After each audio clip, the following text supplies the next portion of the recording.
Please stand for the national anthem.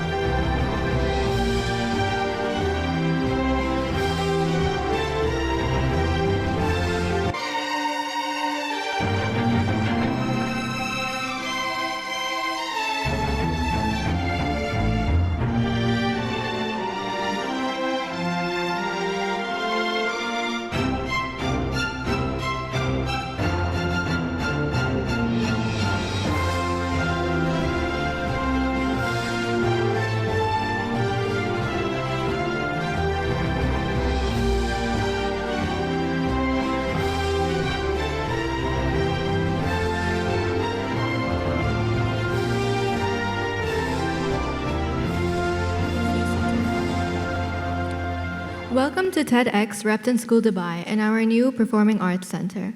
I'm Vivya Kalwani, Repton's Wellbeing Ambassador. My name is Jia Kapoor, Repton's Deputy Head Girl. We are so excited to have you here for an evening of inspiring ideas and powerful voices from our Repton community. I'm Andrew Robertson, Community Ambassador here at Repton. And just before we begin, there are a few important reminders. Please ensure that all mobile phones are switched off or on silent mode. In the unlikely event of an emergency, please note that our muster point is in front of the fountains outside of the north entrance near to the Repton Arch. And please follow staff guidance calmly if required. Today's TEDx theme is about balancing the extremes of the world. Each of our speakers have worked extremely hard to provide their unique insights and story, so let's give them our full attention and support. I would now like to introduce our first speech, Beyond the Skyline, A New Horizon for Success. Delivered by Repton's head boy, Arhan Ashish Jain.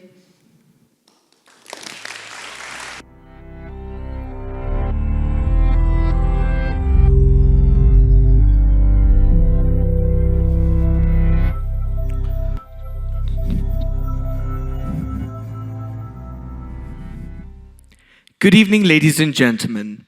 When I was younger, my definition of success could be summed up in one image: a glass-walled corner office in New York City. A tailored suit, the skyline stretching behind me like I owned it. Think of Harvey Specter in Suits, sharp, untouchable, but unstoppable. For years, that image was my North Star. You worked hard, joined the right company, climbed up the corporate ladder rung by rung until you reached the very top. The top floor, that same corner office, the CEO. And honestly, it's not a bad dream to have. Corporate culture has built empires, economies, careers that have redefined the modern world. But as I prepare to enter the workforce, I find myself asking a very different question. Is that still the dream? Or has the world of work changed faster than those skyscrapers can keep up? So now, I want you to picture this. You're in your mid-30s, walking down to a street in Midtown Manhattan. Your suit feels like an armor. Here, your assistant hands you the agenda. She says, Mr. Jain. Mr. Jain. Client lunch at 1, quarterly review at 4, client meeting at 6. Oof, what a schedule. Every moment is timed. Every second is calculated. And there's a very good reason why the system works. It provides structure, stability, but also security. Today, corporate structure employs more than 1.5 billion individuals worldwide. That's nearly 41% of the entire working population of planet Earth. Think about that for a second. 41% of the entire world's working population. Sounds an astronomical number. But now, I want you to picture something completely different. Has anyone here in the audience been to Bali before? So you wake up in Bali, the sun rises over the ocean, and your work is a short commute to the cafe near the beach. Here, your office is a wooden table underneath the shade of the palm trees while the wind hits you in the face. Today, you'll be working with a designer in Berlin, a marketeer in Cape Town, and a developer in bustling Buenos Aires. By mid-morning, you're in the sea surfing. By noon, your inbox is alive with emails and responses from around the world. That's digital nomadism, a way of work that prioritizes flexibility but also freedom. In the United States in 2019, there were 7.3 million registered digital nomads. Ladies and gentlemen, by 2023, that number had exceeded an astronomical 17.3 million individuals, a whopping 137% increase just a span of 4 years. And of course, governments are noticing. Over 40 countries now provide digital nomad visas. They're fighting, competing for talent that earns globally but spends locally. Now, it's tempting to see these two worlds as opposites, one rooted in tradition, the other fueled by creativity and freedom. But here's the truth. They both bring something that's essential to the table. Corporate culture provides structure, stability, mentorship, turns today's rookies into tomorrow's world leaders, tomorrow's icons, tomorrow's idols. Scalability. It turns today's startups into tomorrow's unicorns, tomorrow's Apples, Facebooks, Googles. Just because of this one thing, mentorship. On the other hand, digital nomadisms provide adaptability in an ever-changing world, creativity sparked by exposure, but also something that nothing could offer. Balance.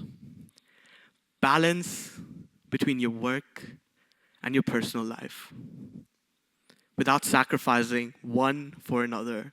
Imagine how incredible that will be. Some may say that corporate structure builds you the horizons, builds you the skylines. But I say digital nomadism will definitely show you the horizons. But here lies the danger, ladies and gentlemen. Choose only one, and you lose something extremely critical, something essential, something vital. A world with only corporate culture risks rigidity, burnout. Over 76%, as Gallup reports, show that all corporate worker employees are burnt out. And 60% feel emotionally detached from their jobs. 60% of 1.5 billion individuals feel detached from their jobs. How much loss is that to the world economy? On the other hand, digital nomadism shows that 54% of all digital nomads feel loneliness at least once, maybe twice, or thrice in their lives. Additionally, nearly half struggle to separate work with their personal life. They can't just simply hang their work at the door and move on. Their work is their life. But differing paths, but same human cost. So the solution is not to choose one or the other, but to build a bridge between them. Some companies are already experimenting. Spotify, for example, from their work from anywhere policy, allows employees to work in the office, at home, or anywhere else in the entire world. Think about that for a second. Months of in-person, deep collaborations followed by periods of remote creativity. Success measured in output rather than hours in a chair. So I still picture the Harvey Specter suit sometimes. The power, the polish, the skyline, the glitz, the glamour, the attention. But now, my definition of winning is something completely different. Winning is waking up to know that your work supports your life rather than the other way around. Winning is having the stability to stand firm and the freedom to move when the decision calls. So maybe the question is not which world you will choose. Maybe the real question is how you'll make the best of both worlds.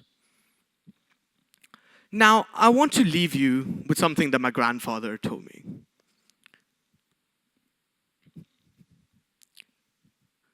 Structure without freedom is a cage. Freedom without structure is a gamble. But when you fuse them together, you get power, you get possibility, you get winning. And that's my real definition of success. Thank you, ladies and gentlemen. It's been an honor and a privilege to be talking to you today. Thank you.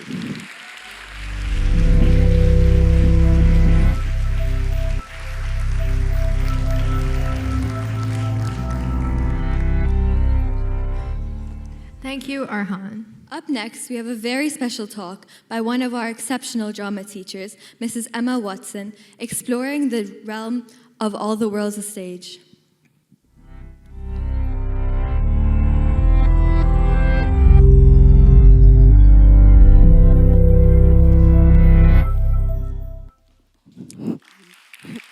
Mahava. Good evening, and what an exciting evening it is to welcome you to Repton's new palace in our exceptional community. I'm going to explore balancing the extremes in light of my passion, the performing arts. I'm going to begin with two quotes. Through the character of Jax, or Jacques, depending on the meter, in As You Like It, Shakespeare delivers all the world's a stage. Well, I don't envisage he had a stage like this in mind for children and young people to use as they learn and discover the beauty of performing arts. My second quote, Oramus Veniam, was actually our students' motto, written above the very first stage at Repton, Derbyshire in the UK. It translates to mean, we beg your pardon.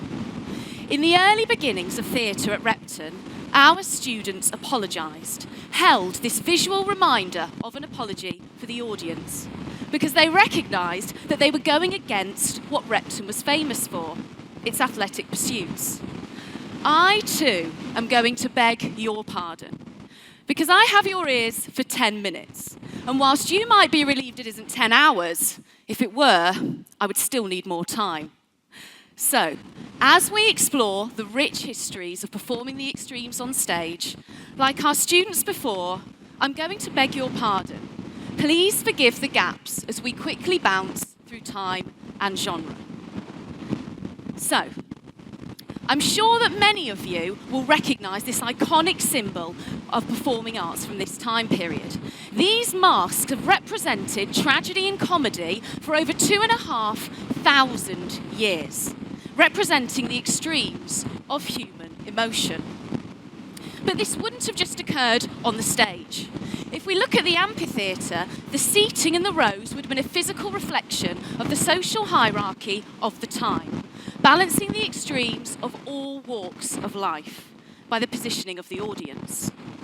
I want you to imagine a large chorus of performers filling this grand outdoor space, narrating the storyline in unison.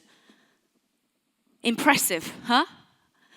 These performers would have been able to transcend not just the physical limitations of the stage, but the capabilities of the performer as well, by describing things that simply couldn't have been performed. Take, for example, the description of Medea's actions as the chorus react in horror. The messenger states, "But she, her face a mask of stone, raised her hand and struck." The horror is entirely imagined. The content is an unbearable extreme. This is an example of the masks and the performers overcoming the physical limitations of the space, but also challenging societal norms of what was deemed acceptable content to perform. Now, we're just going to make the slight jump and fast forward 2,000 years to Shakespeare's Jacobean and Elizabethan stage, where again we see the performance space as a medium for exploring the extremes on stage. Consider the globe. Groundlings packed tightly together for long performances, hours on end, held inspired by a love of performance. We then would have also had the audience watching intently, waiting, listening to the language. The power of Shakespeare's language and imagination transcends those similar limitations of the stage. Consider Ariel's magical role in creating the storm in The Tempest, which is described with language such as, "Oh, the dreadful thunder clap, and make his bold waves tremble." There are endless examples of Shakespearean language from this time period where the extremes of nature and of human nature are explored. Now, let's consider some more recent examples of performing the extremes. In 2007, we had Warhorse, a visually stunning piece which pushed the boundaries of performance using puppetry. Here, they created these incredibly realistic horses so that the audience could grasp the relationship between the animals and the characters. In 2011, the National Theatre's Frankenstein saw the two leading performers alternate who would perform the leading characters on different nights. Again, challenging the actors' capabilities to immerse themselves in a role. Furthermore, this performance was also an example of facing the extreme of a society in lockdown, during which time the performing arts was deemed important enough to be welcomed into people's homes through streaming. In 2016, Harry Potter and the Cursed Child saw extraordinary stagecraft to represent the magical world of the characters. However, this also brought forth the idea of two shows in one day, creating an incredibly immersive experience for the audience. They were left both energized and exhausted, demonstrating the power of performance to completely immerse us. So, where does Repton fit in to exploring the history of performing the extremes? Well, firstly, I'd like to thank Paul Stevens from the Repton Derbyshire Archives, who has taken me on a journey from the other side of the world through Repton's rich history of performance. When the school opened in 1557, at this time, our students would write their own prologues and epilogues for performances. The first recorded performance was John Hughes' The Siege of Damascus. And our students introduced that performance, declaring that they hoped to please, asking audiences to accept their attempts, declaring that they had nobly dared. This would have taken place on an uncomfortable and inconvenient stage, which is now situated in the school's library. In the June of 1805, they performed Cato, which they introduced, "With trembling hearts we come before your view, to stand or fall as we are judged by you," presenting the human extreme of being out of your comfort zone. But theatre continued to thrive at Repton. In 1911, we had the debut of the Repton Amateur Dramatic Society. Now, this society received many negative suspicions in the run-up to its first performance. However, and it comes as no surprise to us, but like all things that Reptonians do, the performance was deemed a success. From here, in 1919, our students wrote their own performance, a comedy called Reptuck 2. This piece was situated in a fictional sister school of Repton set in Timbuktu. During this performance, our students ridiculed their own comedic stereotypes of being sportsmen, with lines such as, "Oh, I'm the captain of the games, I am. I'm captain of football and cricket. What? I never do work. Not a stroke, not a jot." They confronted audiences with their own comedic caricatures of themselves. Work then began in 1957 to build the 400. Repton's Theatre, so named the 400 in celebration of its anniversary. And 2 years later, the stage was ready. A somewhat quicker turnaround than our own stage at Repton Dubai. In 1959, we saw Rodney Knight performing the leading role of Hamlet in their opening production. But for now, let's go back to Repton Dubai. The skills that will be learnt in this performance space will breach the walls of this space. The Reptonian lawyer, winning round a jury to consider events from a different perspective, will have learnt those skills in our black box rehearsal room upstairs. The Reptonian doctor, navigating difficult conversations with patients and their families, will have developed those skills in Drama Studio 2, just round the corner. The Reptonian lecturer, working hard to engage a hall full of tired teenagers, whose presentation skills will have been honed on this very stage. It is human nature to have extremes, and therefore they will continue to be explored in performance. But I want to argue that balancing them isn't good enough. Instead, we should seek to control them, to channel them, to master them, so that we can reach our full potential. And that is my closing message to our students. All the world's your stage, and from your Reptonian students before you, nobly dare. Thank you.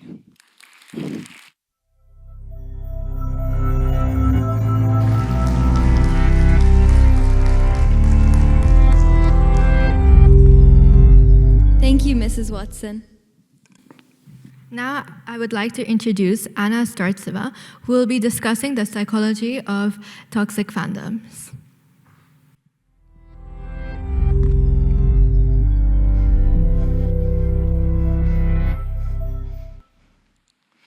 It's July of 2021, Wembley Stadium.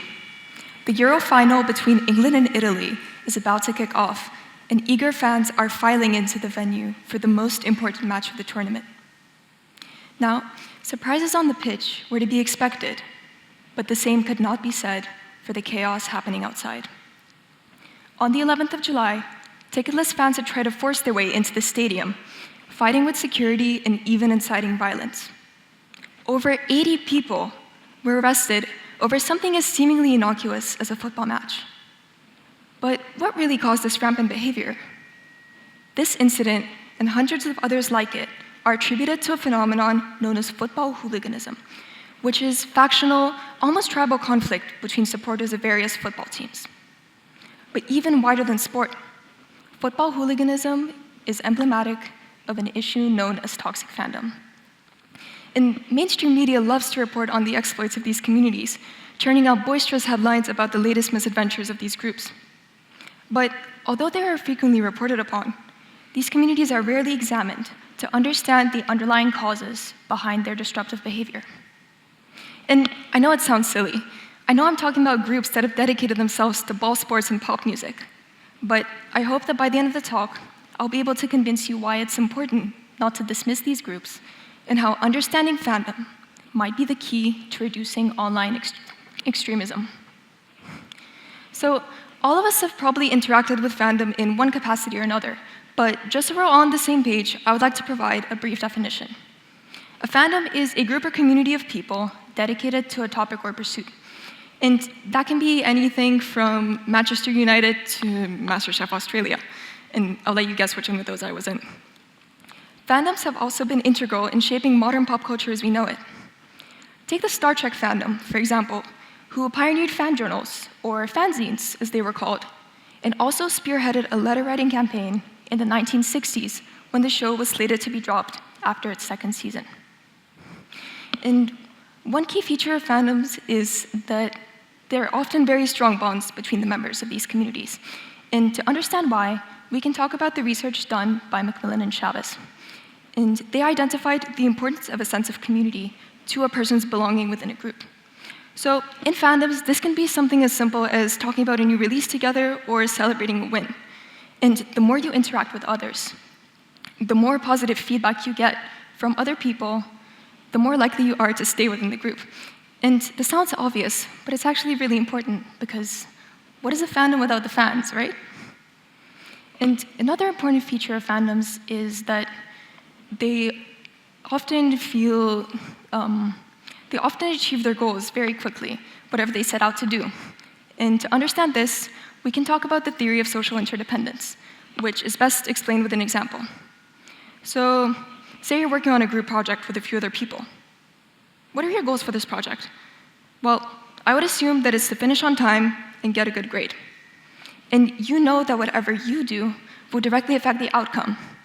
So if you procrastinate, if you kind of dilly-dally a bit, then you can kiss that A goodbye. But if you do your work, if you interact promotively with other people, then you will probably achieve your goal, and you will also exhibit positive social interdependence with the other members of your group. And this is similar to how it works in fandoms, but on a much larger scale. So say a fandom sets a goal of buying a certain amount of albums by the end of the day. Now, you know you can't contribute your whole life savings to buying CDs, but maybe you can buy 2 or 3.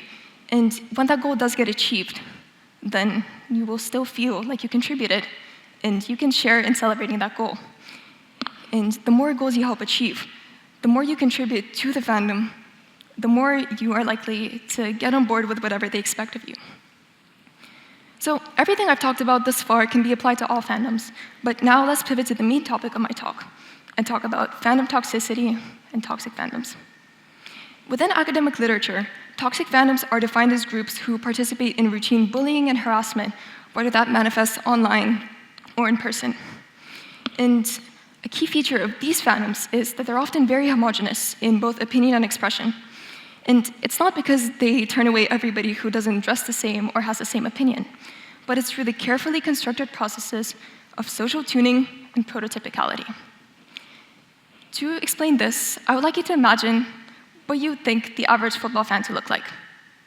So it's probably a man in his 20s or 30s who has a favorite team, watches all their matches, and probably owns a piece of team kit or two. Now, with that in mind, individuals seek to appear prototypical or exhibit the characteristics that are expected of them as a fan of a certain thing. So let's take the example of being a fan of Manchester United. If, as a fan of this team, you see everybody who goes to the matches wearing jerseys, then you are much more likely to think that that is something that I have to have in order to be seen as a member of this community. So you're much more likely to go out and buy yourself one of those. And this isn't just limited to outfits or personal expression, but this also extends to opinion. So let's return to the example of being a fan of Manchester United. If you see people online or in person talking about how much they dislike Manchester City or how annoying they find them, well, then you are much more likely to adopt that opinion as well. And the real danger of these fandoms isn't in the fact that they all dress the same or that they all hate Manchester City, but it's in the echo chambers that are created as a result of this homogeneous expression. And to understand echo chambers, we can talk about the theory of group polarization. And in the research done by Dr. Kassar Sunstein, he identifies 2 key principles that underpin group polarization. And the first one is the desire to be well-liked. Well, that makes sense, right? Humans are social creatures, and we want to be respected within our communities. We want other people to interact with us well, and we want our opinions to be heard. So sometimes that means seeing something that you may not necessarily agree with, and instead of calling it out, you choose to just scroll by, because it's easier than being seen as a person who makes a mountain out of a molehill. And the second key mechanism is persuasive opinions. So we know that whatever stance we take on a topic will have to be defended against other people. So we have to be prepared with these arguments and opinions that we would like to share with others. And a lot of the times, if it's something we don't feel too strongly about, it's much easier to just take the majority opinion, even if it's something we probably wouldn't agree with in our daily life. So it's through these 2 key principles that group polarization occurs. A group becomes more radical, and echo chambers form. And the deeper a group falls into an echo chamber, the harder it is to get out, because this process is subconscious, and radicalization becomes normalized. And on a study done on polarized individuals, it is very clear to see how the spread of misinformation is extremely difficult to stop. Within this study, polarized individuals in conspiracy theory communities Even after the misinformation was corrected, 99.98% of individuals either completely ignored it or used it to further their own agenda. And this is where things can quickly turn dangerous. Radicalization is normalized, and this is where hate trains form. This is where harassment starts to occur, and people's private information gets leaked. And things can become so bad, a fandom can become so entrenched in radical ideology that it turns into a hate group. Now, I know maybe this isn't what you had in mind when I said I would be talking about fandoms, because on the whole, they are a great way to connect with other people and make friends for life. But it is important to recognize these signs, because everything I've talked about isn't just applicable to fandoms. You can see it in political parties, in groups that you and I, or people we know, belong to. So it is important to recognize these signs. And if I were to leave you with something before I go, I would say, break through the comfort of confirmation bias and always wanting your opinion to be validated. Seek out people you actively disagree with and listen to them instead of shutting them down immediately. And most importantly, if your favorite team is about to go on to the finals, or your favorite artist is about to win that award, and the stakes have never been higher, please remember to never put devotion over compassion. Thank you.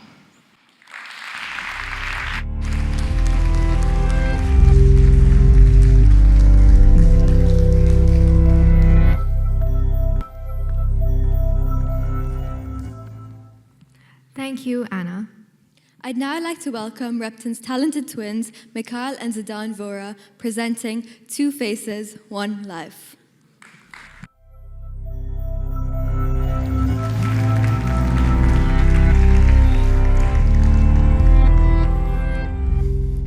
Good evening, everyone. My name is Zidane.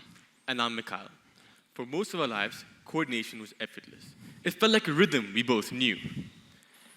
Ever since we were babies, coordination has always come easy to us, whether it was intentional or unintentional. For years, we answered to one name, Mikhail Zidane. For everyone else, it made things simpler, but for us, it softened the edges for where I end and he begins. We had built a language of observation, a language only we could understand. A nod carried meaning, a glance sparked action. They used to ask us if we could read each other's minds. When they used to say, pick a number between 1 and 10, we had a whole routine rehearsed. First, we'd say 4, then 9. It wasn't telepathy, it was choreography, proof of how much we anticipated each other. To any parents or friends out there watching this and asked us to do this when we were younger, I'm sorry, but yes, it was rehearsed. We tried swapping classes once and no one even noticed. Even as we laughed after it, left a mark.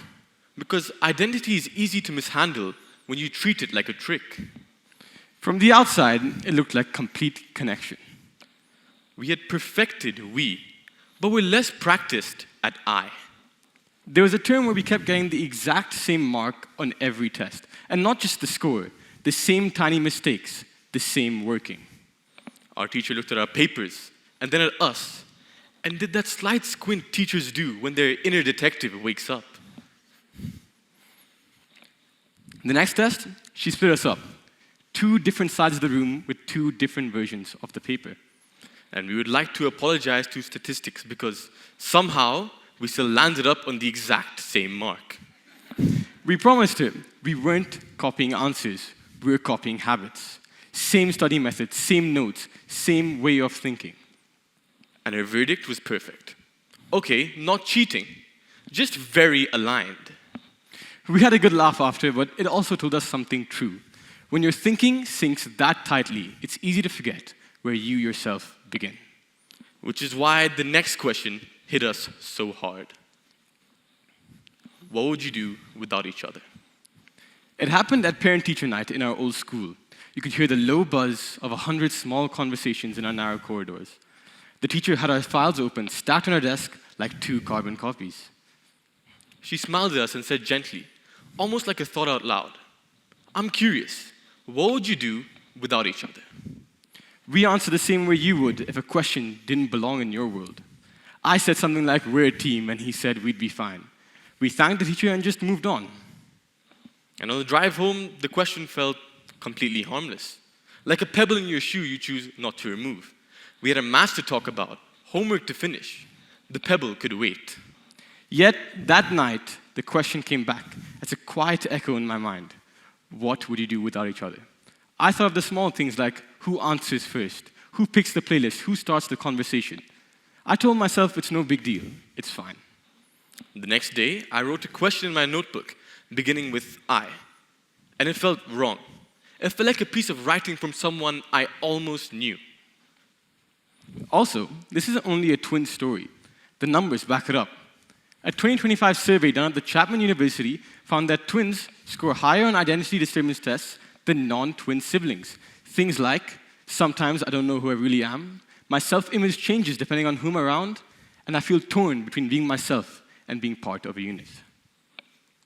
Moreover, a 2021 article looked at the Erikson stage, people call identity versus role confusion during adolescence. And it claimed that twins struggle more to form a positive, independent identity of themselves compared to singletons. The good news is that most eventually catch up and become highly self-differentiated adults. What can I say? Adolescence is just turbulent. So when we hit this new school, we were living what the Reaches describes. Different classes, same DNA, and a real test. Could we speak in our own voices? So this begs the retelling of the story of how we overcame these statistics. First day, new country, unfamiliar people, foreign culture. The teachers handed us our timetables. 2 sheets, same crest, different classrooms, different start times, different teachers for the same subjects. We traced our fingers up and down the columns and realized that none of the rows matched up. We looked at each other, then at the hours on the wall. Left for my class, right for his. And we turned in different directions. In the first day, I caught myself looking for a familiar glance that wasn't there. When the teacher asked me something, I began by saying, "we think," then stopped, heard myself and rewound, and began again by saying, "I think." It didn't feel right. At registration, the teacher said my name. Just my name. Should have been simple, right? Yet, it felt heavier than it should. I felt the pebble again. What would you do without each other? However, this question didn't break our bond. It revealed something we hadn't authored yet. It asked us to write in first person, in a story we still shared. During the first week, everything felt heavier than it should. Picking up my hand, picking a seat, even tying my shoelaces before PE. My body was ahead of my brain, waiting for cues that weren't there. I remember English day 1, the teacher asked a question to the class. I know the answer, but instinct kicks in. I look at the chair next to me, empty. The old routine, send the idea across, get a nod of approval, and then answer, has nowhere to go. So, my thought stalls, someone else raises their hand, and I go quiet. Lunch day 2, 2 of my classmates wave me over. They're mid-sentence, mid-story, finishing each other's sentences. I count the beats to jump in, and I miss them. I realize I'm kind, polite, friendly, but late to every opening. So, by day 3, I'm done feeling like that. I give myself one rule I can actually keep. Answer within 3 seconds. The first test of that rule was science. The teacher calls on me, and before I answer, my brain yells, "Wait!" Make the answer perfect. But I count to 3 and answer anyway. My answer was far from perfect, but it was mine. Thanks to this rule, by week 2, tiny wins stack up. In English, I raise my hand and answer in front of the whole class. In lunch, I start the story, and everyone leans in. In science, the teacher calls on me, and I answer without any hesitation. None of this makes me a different person. It just makes me more recognizable to myself without that usual glance across the room. The anxiety isn't gone. It just has a seat that isn't the driver's. It's results day. Papers down. I flip mine and it's 2 marks lower than my brother's. My first feeling, honestly, happy for him, and a small sting for me. But then that old voice at the back of my head kicks in saying, if he's higher, you're behind. But here's what changed. I wasn't in his class anymore. So my teacher does a quick survey. Put your hand up if you're happy with your results. Not many hands went up. Mine didn't. Then she asks, put your hands up if you improved from last time. A lot more hands, including mine, went up. That's the one that counts, she said. For the first time, I was not one of the twins. I was just a student who made progress. My mark stopped being in his shadow and became progress in my lane. At lunch, I go up to him and start to ask, what did you get in question 6? And pause, realizing different classrooms, different teachers, different questions. Over the week, the different classes help. I hear my teacher responding to my voice, finding my pace. The next quiz rolls around, and this time I don't go looking for his mark. I look at mine and I ask, is it better than last time? It was. So 2 marks lower became 2 steps forward. So yes, we're identical, but our experiences aren't. I can be happy for him and still measure me by my own wins. Being in different classes didn't weaken us. It gave us space to find our own voices. So here's our point in one sentence. Same starting point does not equal same story, because your identity is built by 4 things: your choices, experiences, values, and boundaries.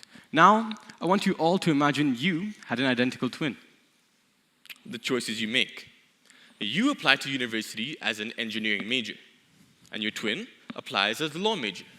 This single choice sets you up for completely different career paths, completely different daily lives, experiences. In school, you get selected for the football team. You learn skills such as teamwork and cooperation, but your twin gets selected for the tennis tournament. He learns skills like self-accountability and independence. Values. You lead with equality, that everyone gets the turn ideology, whereas your twin, he leads with efficiency. He's willing to do anything to get the job done fast and effectively, even if not everyone gets the same share. Those values can steer different decisions. Boundaries, you wouldn't joke about family or appearance. Those topics are off limit to you. However, your twin, he participates in these jokes and entertains them all the time.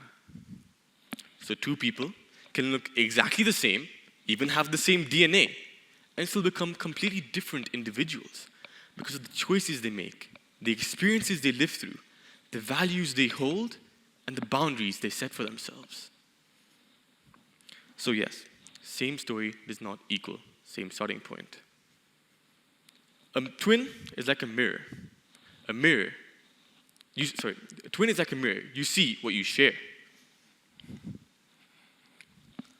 But a mirror tends to bring up comparison. You measure yourself against the reflection, even though your choices, experiences, values, and boundaries differ. In our world, and in yours, comparison is loud, your uniqueness is quieter. Your identity isn't always heard. Identity in that world isn't a single point. It's a dance across sameness and difference, across connection and independence. Some days you may be more on the left, and others you may be more on the right. The work is learning to move. So when we landed in this new school and came in different classes, we learned this for real. However, that separation didn't break we. It just made space for I. And when your I gets clearer, we got stronger, because we weren't asking one mirror to write both stories. So quick check for you.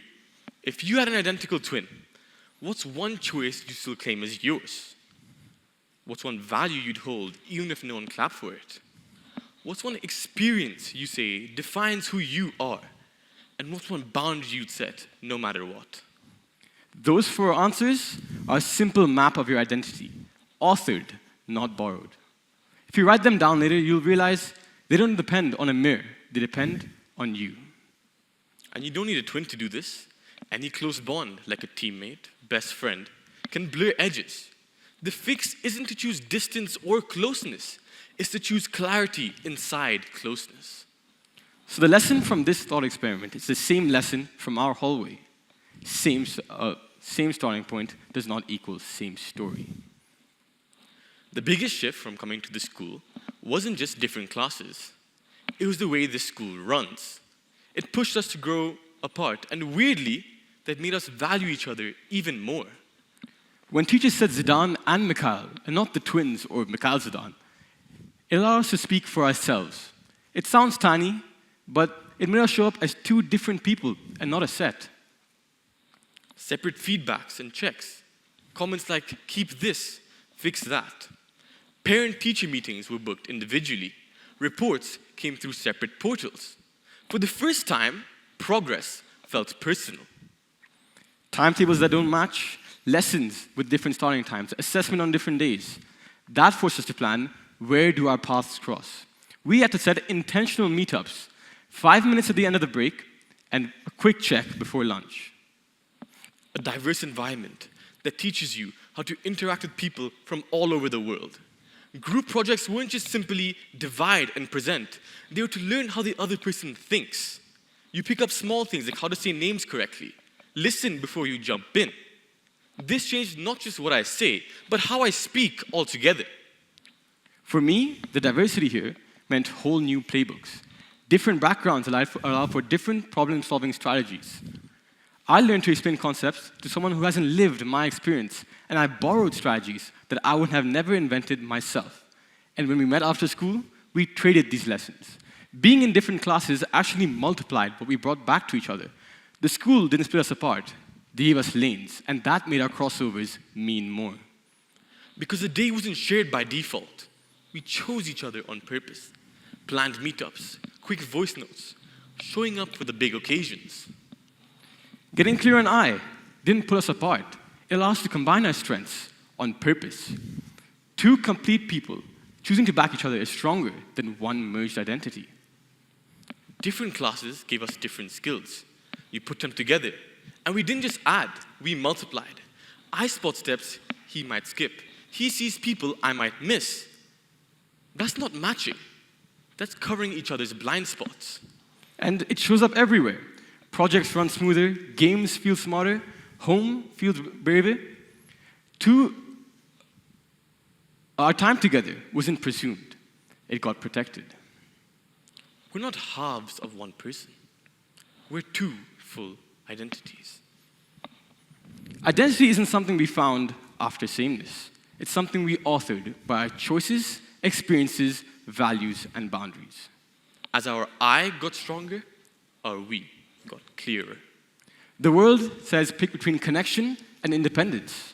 But the real magic is living across the spectrum. We still share a face, and we'll always share a bond. But the best thing we've given to each other is the space and freedom to grow apart and closer at the same time. Thank you, Repton, teachers, staff, students, for giving us the support and guidance to find ourselves and speak in our own voices. And to author our own identities. Thank you.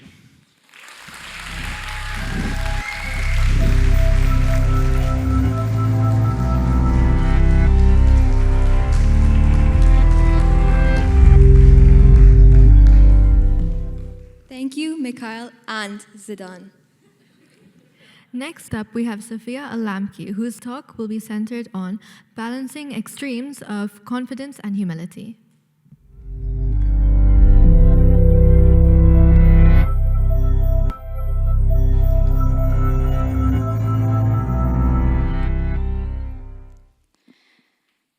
Good evening, ladies and gentlemen. Imagine this. Nevada.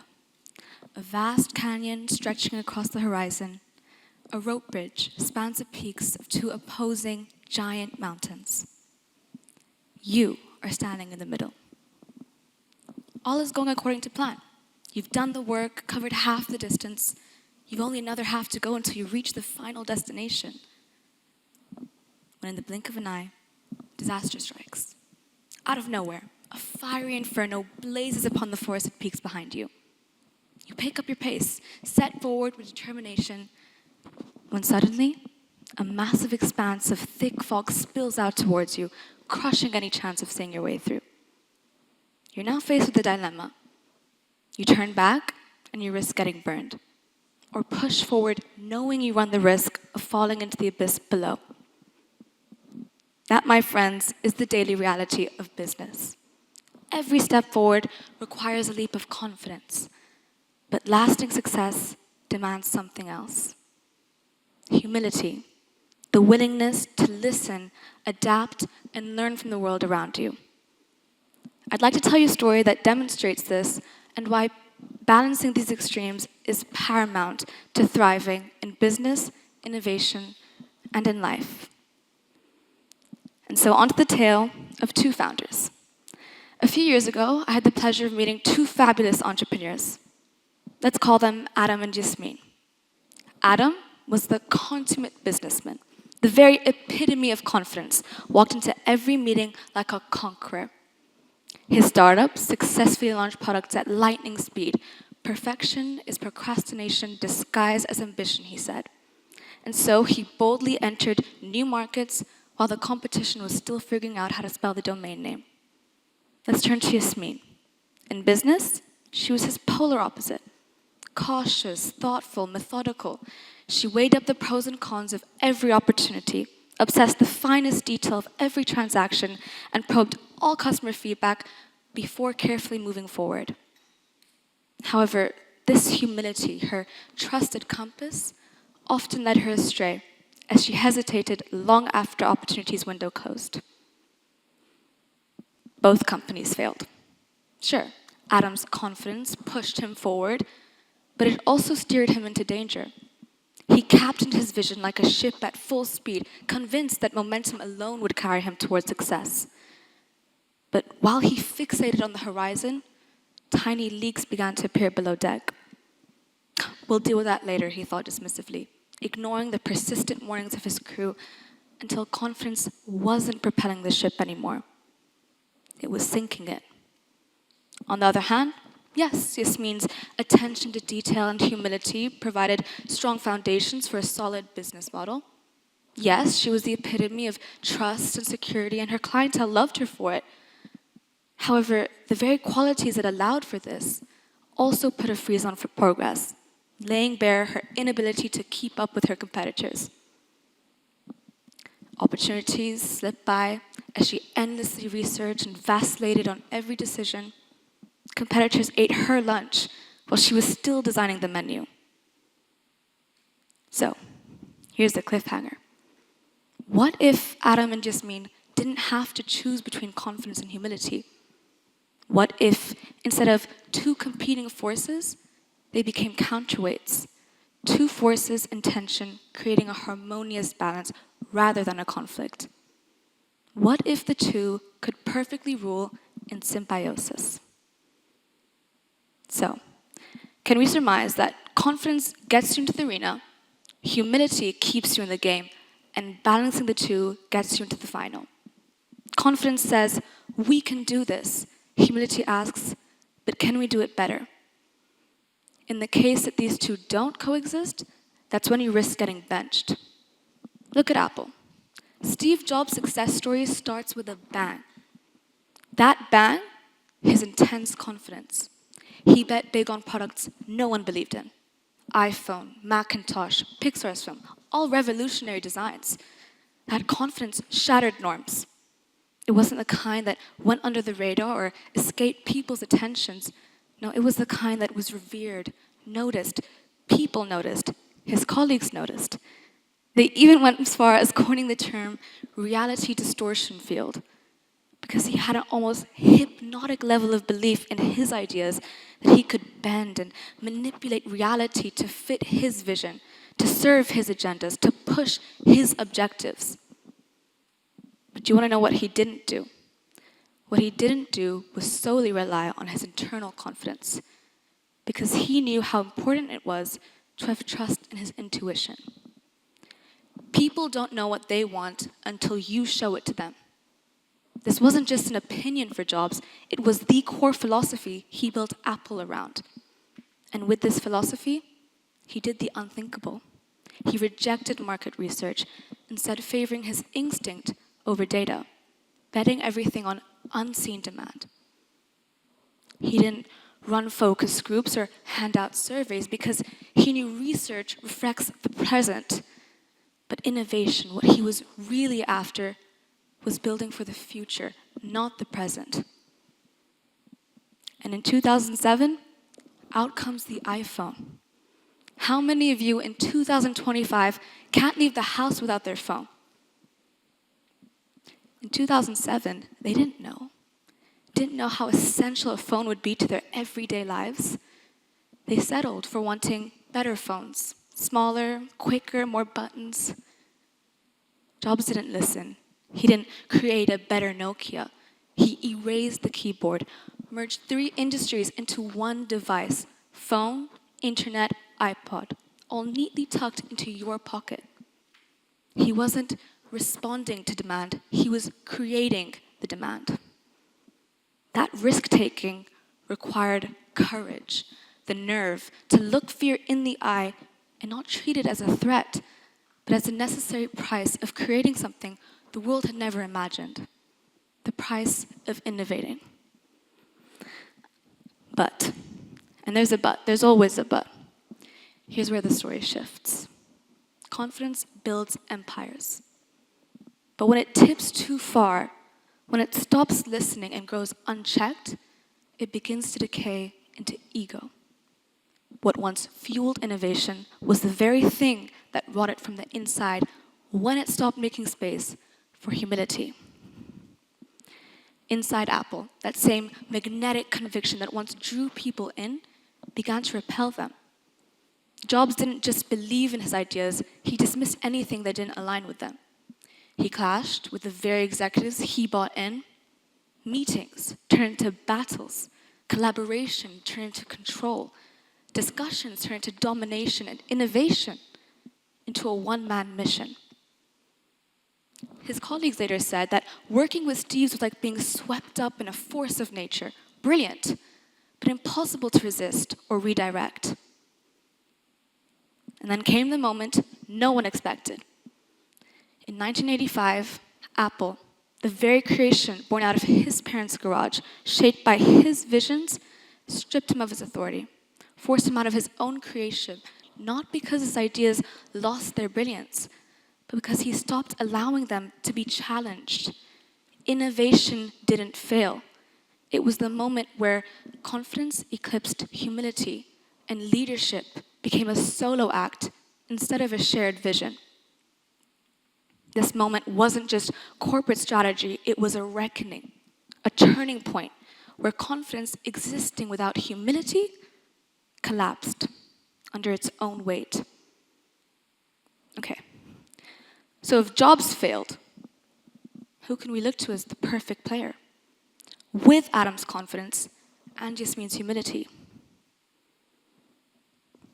Elon Musk? I mean, did this man not shoot for Mars with fearless confidence and yet openly shared rocket failures and learned from them publicly? The confidence to leap, the humility to learn. A rocket only flies when 2 forces are in balance: thrust and stabilization. Confidence is the thrust, the force that propels a vision upwards, that dares to say, why not Mars? But without stabilizers, without correction systems, that same thrust will spiral the rocket off its course, send it crashing right back down. That thrust, that's humility. Elon Musk embodied that balance. He had the confidence to launch rockets in front of the world and the humility to leave the cameras rolling when they exploded. When SpaceX rockets failed, he didn't bury the footage or disguise it behind polished PR statements. He released slow motion clips, added commentary, and said, if things are not failing, you are not innovating enough. It is that perfect equilibrium that allowed him to aim for Mars without losing sight of the ground beneath his feet. Because here's the truth. Anyone can celebrate a launch, but only those with success, with humility, can study the crash.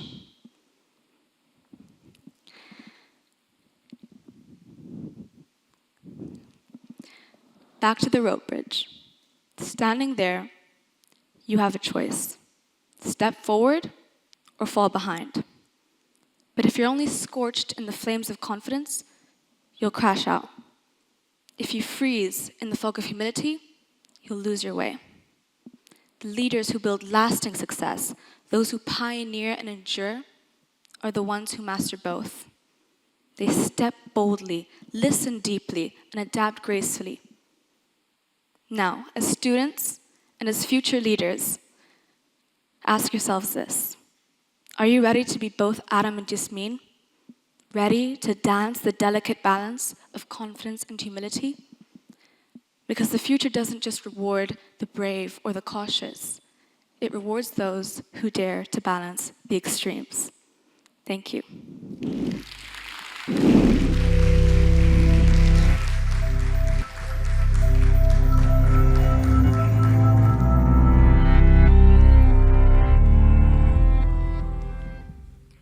Thank you, Sophia. Now we have an inspiring talk by Mr. Aderemi Adekunle on where heritage meets modern life. The crown fills the house, the balance between cultural dissociation and cultural belonging.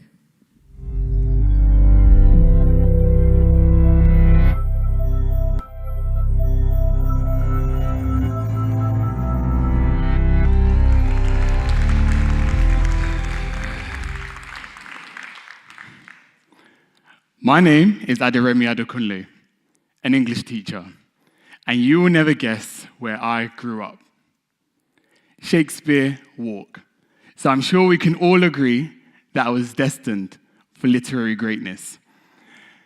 Now, despite my loud proclamation of my name this evening, admittedly, it was once a source of embarrassment.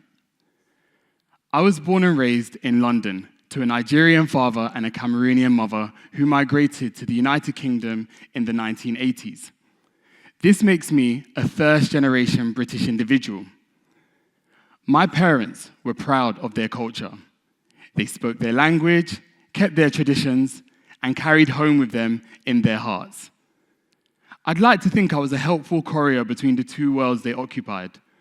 One of my chief duties as a respectful son was to go to Dorset Market, East London, and purchase the international calling card that allowed them to connect with home. No flexi minutes, no WhatsApp, what a time. Then came December 2002. I traveled to Cameroon for the first time. For how long, I hear you ask? 1 whole month. Yet, upon arrival, my grandmother's jubilation was juxtaposed by my somewhat interminable tears. You see, in my young mind, it was a punishment. A world without KFC, Sky TV.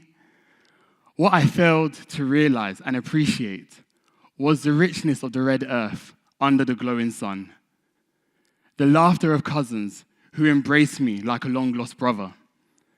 The sweet aroma of roasted plantain that drifted between the streets, and the richness of community where there were no closed doors, only open hands, open arms, and open hearts.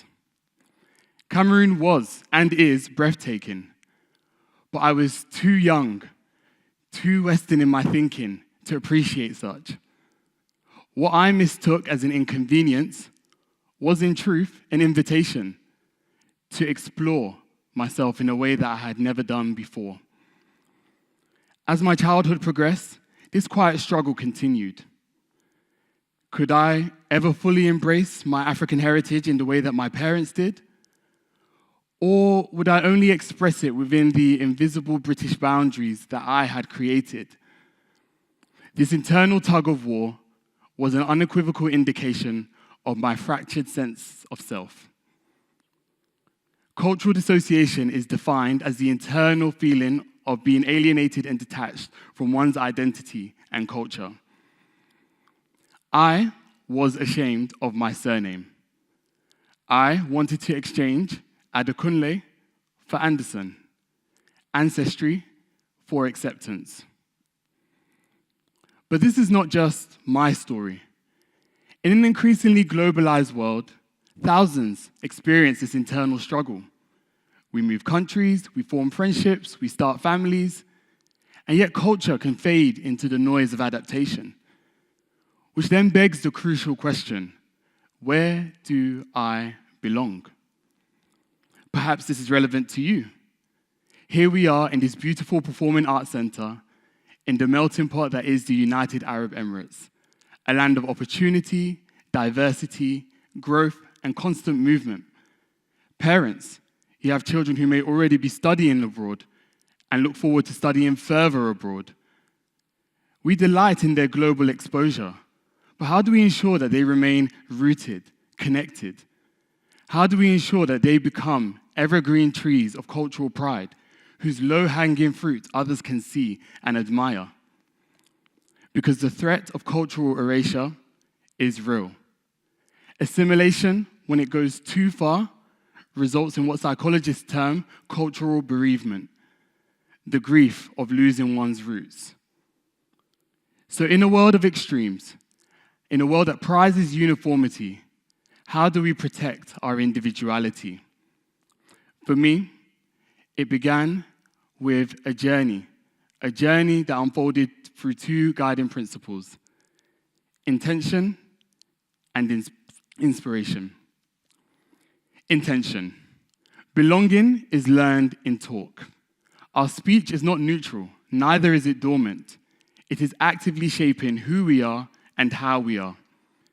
In his work on cultural identity and diaspora, cultural theorist Stuart Hall reminds us that identity is not fixed. Instead, it is a production, a process of becoming. Every conversation we engage in either erases or affirms parts of us. When I think back to younger Remy, I realize how easily silence can become surrender. Surrender to a version of culture that was frozen in the past, in my naivety. So we must speak our culture into being. Now, you may be in a position where you don't know your national language, but what's stopping you from learning a greeting, a phrase, a few words? Here's a Nigerian proverb for you. If you go a-fishing and catch nothing, do not lose hope. At least you have known the road to the river. Even the attempt connects us. It says, I know the road to my roots. Inspiration. I want you to take a moment to think of that individual in your life who is unapologetically themselves and proud of where they are from. Why can't that be you? The next generation is watching. My children frequently remind me that cultural pride is caught more than it is taught. And one of the greatest joys that I've experienced as an educator in Dubai is witnessing the pride of Emirati culture amongst our student body. That sense of heritage, tradition, and belonging is amazing to see, and is a reminder that cultural pride can be both humble and powerful. But this cultural visibility is not just taking place on school corridors, it's happening on screens. Technology now acts as a bridge and a mirror. A bridge connecting us across continents, allowing us to exchange our language, music, stories, and a mirror that allows us to reflect back that which we've chosen to show. Our challenge is to ensure that we use technology not just solely for cultural consumption, but for cultural creation and amplification. To post, to speak, and to share from a place of pride and not pressure. Because cultural belonging goes beyond the limitations of a passport. It is the act of knowing, understanding, and embracing who you are, where you're from, and who you are becoming. My surname, Adekunle, means the crown fills the house. For many years, I wanted to lay that crown down. Now, I wear it with gratitude. So your culture is your crown, not a decoration, but a declaration. So wear it high, and let it serve as a reminder, a brilliant reminder to the rest of the world that even when the winds of change blow, you remain rooted and grounded with your cultural crown there for all to see and admire. Thank you.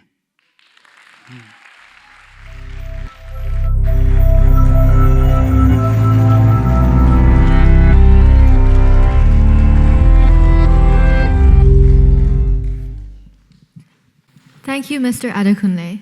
It is now time for a short intermission break. We would like to invite our guests to the foyer to enjoy refreshments. We ask for you all to return to your seats in 15 minutes.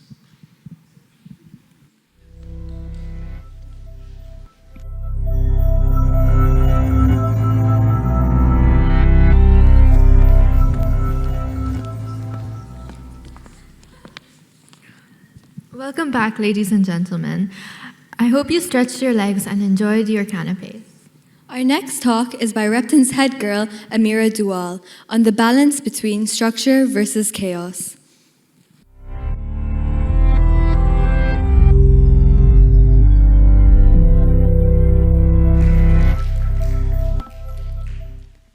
Ladies and gentlemen, there's a word that makes many of us uncomfortable. It makes me uncomfortable sometimes. It's something that's inevitable in day-to-day life. Chaos. I want you all to take a second to think about your day and any chaos that may have happened to you. Chaos isn't just big. It can be the small things that really impact you. Sometimes everything slips out of your hands. Plans collapse, schedules disappear, surprises hit from every direction. Of course you would panic. I would panic. All that is left is to panic. Or is there? Because chaos can scare us, but it forces us to respond. It teaches us how to act quickly, solve problems we didn't expect, and focus on what is truly meaningful. Is it terrifying? Yes, but it shows us what we're truly capable of. Then there's the other side. Life when every single second is planned. Every day is scheduled. Some might say it's safe, some might say it's predictable, maybe even comfortable. But I think it's so boring. Because you stop learning, you stop adapting, you stop testing yourself. Life doesn't belong to one extreme or the other. The challenge is learning how to move between them. Thriving isn't about picking between chaos or structure, it's knowing how to use those skills to push you forward. If you know me, you would know I'm not the most organized person. My notes are messy, I lose my phone on the daily, and yes, once at a netball game, I even turned up wearing 2 completely different shoes. Some, like my mum, might call it a slight flaw, but I think it's where I thrive. When everything collides, I focus, I react, I come up with my best ideas. Psychologists call it the optimal stress zone. Too little pressure and we drift. Too much pressure and we break. You need to find the in-between. In 2020, we all went through something unexpectedly life-changing. COVID quickly changed how everything worked and how everything rolled. No one knew what was going on, from presidents to prime ministers to global organizations like the United Nations. Families were split up, airports were closed down. Even now, chaos surrounds us. AI is transforming how we work and learn. Climate crisis is another storm we cannot control. But it's okay. We will work on it and we will grow. If you're going to take one thing from me today, I would take this quote. Albert Einstein said, "In difficulty lies opportunity." So every chaos or every situation that comes your way, take it, absorb that energy, and use it A, for the greater good, and B, use it to get to your goal, get to your aim, go in that direction. But chaos isn't just personal, it's how the world grows. World War I tore apart empires. World War II shook the foundations of society. And the Cold War, it etched humanity for decades. In 2020, like I previously said, COVID changed all of us. But now, look at us now. We've survived, we've thrived, and that just shows us, through any situation, we can get through it. On the other hand, structure is what keeps us going. I've lived through it, I've survived through it. Deadlines, routines, it's what we've all gone through. It's who I am, and it's who all of you are, no matter the age. It gives you stability, it gives you focus, it gives you a sense of direction. Going back to the point about COVID, all of our lives changed. We found new routines, new dailies, and we developed patience. We developed relationships via technology with family and friends. Who knew we couldn't live without school assemblies? Who knew we couldn't live without morning routines? And who knew we couldn't live with enough toilet paper? Time was in abundance. And so you finally took away that excuse of saying you didn't have enough time to pick up on all of those hobbies you told yourself I would never do. I picked up sewing, for example. It didn't continue till now, but I did it. Balancing is what keeps everything together, everything working, not just in our own personal life, but in the world. Political parties have to compromise to make decisions, or resolutions, or drafts. It's just how it goes. If this doesn't happen, we won't get anywhere. Nothing will continue, and we'll be frozen in time. So you need to embrace the balance. You need to focus on it. You need to absorb it. I like to say, for structure, a song or a story needs a framework for it to work. I'm guessing you guys all know the band Queen. Freddie Mercury didn't just perform songs, he sung explosions. Bohemian Rhapsody was 6 minutes long. 6 minute songs, that's a very long time for a song. And it had no clear chorus, it mixed opera and rock, and still, it became one of the most famous songs to ever exist. And it got rejected by every single record label. This is a perfect example of when chaos meets structure and makes magic. And I'm guessing you guys also know the Beatles. Again, one of the most famous bands to ever exist. But you know what? They sung the same 4 chords in every single song. And again, we love them. They became, again, one of the most famous bands to ever exist. And you know what they showed? We love what's familiar to us. The Beatles gave us comfort. Queen gave us surprise. Together, they formed that balance between what we wanted and what we expected. And I think that's absolutely amazing. So if you're going to take one thing from me today, I would say, after graduation, after school, after you even change careers, life will not hand you a schedule. You need to make your own. You need to make your own direction, follow your own routine. Because whatever life throws at you, you have to be able to handle it.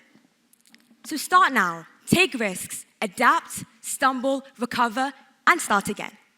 Because the people who thrive are not the ones who choose between chaos or structure.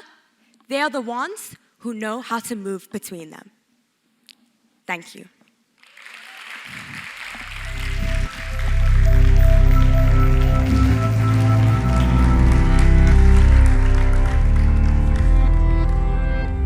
Thank you, Amira. Speaking on fear versus power, Maria Ilyashova.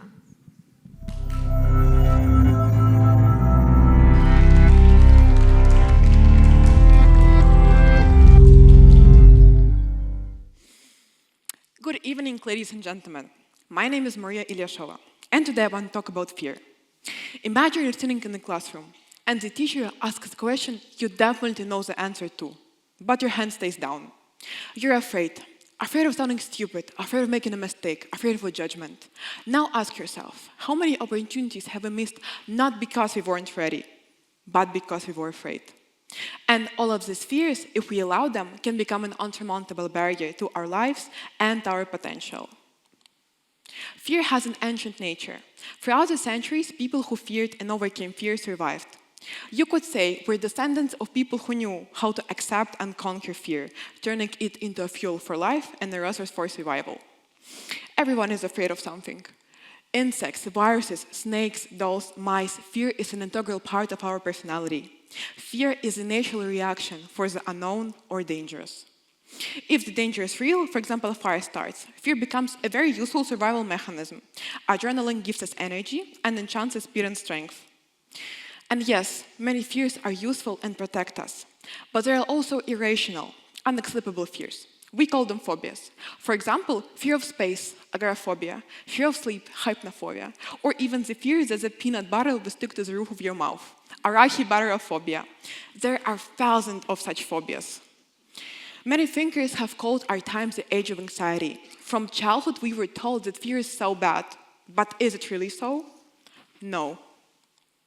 Our deepest fears are like dragons hunting our greatest treasures, wrote poet Rainer Maria Rilke. Think about that. Sometimes your fear and your phobia is not a diagnosis, but a stimulus for your own personal growth. Now let's look at a few famous people and how they overcame fear. The famous Nikola Tesla overcame the fear of mysophobia, fear of germs. He struggled, but that inspired him, and today we use his current in medicine and sterilization devices. The great investors, Warren Buffett, who is one of the most successful investors in the world, was afraid of public speaking. To overcome it, he took public speaking courses. That helped him. Emma Stone suffered from panic attacks. Since childhood, she struggled with anxiety, but found salvation in acting. So yes, being afraid is normal, but letting fear control you is your personal choice. Scientists identify three main causes of fear: uncertainty, trauma, and social influence. Let's look at them. Uncertainty. For our ancestors, it meant danger. A strange sound or a shadow could signal a predator. A stranger, a fuel. A non-familiar berry, a poison. Even today, our brain is programmed to perceive the unknown as a threat. We fear losing our finances, our health, and our career. We fear the depth, darkness, and unfamiliar places. We fear what we don't know and can't control. The second cause of our fears is trauma or negative experiences. Such fears form as a defensive reaction to prevent the recurrence of unpleasant events. For example, if a person was bitten by a dog, they might start fearing all the dogs. Experiencing violence might result in fearing all physical contact. The third cause of our fears is social influence. We fear being rejected. We fear judgment. We depend on social norms and imposed rules that demand we be slim, fashionable, successful, and loved. Social fears can be recognized and worked through. Working on self-confidence, reducing dependence on others' opinion, and developing critical thinking might help weaken the impact of social fears. Now let's look at a few more examples of famous people who overcame fear. Joanne Rowling overcame the fear of failure. She lived in poverty and faced so many rejections, but she overcame the fear of failure. As a result, Harry Potter became a global phenomenon. Steve Jobs. Many people use his products, but do you know why they don't have buttons? Steve Jobs suffered from componophobia. He hated and was afraid of buttons. Now look at your phone. That's a concrete fear in your hand. The outstanding politician Nelson Mandela spent 27 years in prison. He transformed his fear into the fight for justice and equality. I learned that the courage was not the absence of fear, but the triumph over it. His words became a global symbol of how fear can become your own strength. Now, all of these stories show that any fear can become your personal tool for achieving your goals. Fear is not in danger. It's within us. Say regardless tenfold. And that's wise. Fear is inside us. Our task is to understand and face our fear. Fear always springs from ignorance, said the poet Emerson. And that's true. Education and understanding can reduce your fear. Let me give you an example. For example, me standing in front of you today. Fear of public speaking or glossophobia is one of the most famous fears in the world. Why? Because of our ancestors. Living in isolation meant death. Being in the crowd, however, meant safety. Speaking in front of the crowd was a risk that could end very badly. Even today, we continue to feel that fear. Our mind knows it's just a speech or it's just a presentation, but the ancient fear whispers, this is life or death. Understanding the causes of fear helps us to overcome it. But most importantly, I'm sure you understood my point. Fear must be understood and faced. When you walk towards your fear, it loses its power. Overcoming fear is not easy, and here's a few proven and effective methods. To get rid of the fear, you must first acknowledge your fears. Find someone you trust and talk about the fear. Destroy your fear. Write down it on a paper and burn it up. Feel your fear. Yes, fear is a part of you, but it doesn't control you. It doesn't, okay? Ask yourself, what's the worst thing that could happen? For example, you're afraid no one loves you. Okay, and then what? You'll survive, and you'll find someone who do, and that's what matters. Laugh and smile more often. Stay present. We're consumed by the worries of what might happen tomorrow or after tomorrow. Focus on the present. Read books. There are hundreds of amazing books about fear and hundreds of stories being told. Meditation, breathing exercises, and physical activity. When fear creeps in, don't fight. Breathe, pause, watch the fear loses its power. And celebrate every your success. Remember your feeling of victory and use it to keep moving forward. Remember, the world is not scary or evil. The world is a mirror. It reflects what it sees. So start showing the energy of life, strength, and joy. Understand, accept, and turn your fears into your strength, into resource, into a protector. You've got this. It's not scary when it's scary. That's my personal code to live by. Find yours and follow it. Thank you.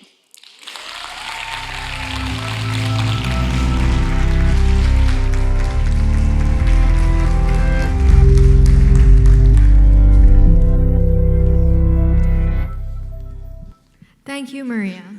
Up next, we invite Repton's deputy head boy, Aryan Kumar, to uncover what's behind the profile picture, your hidden story.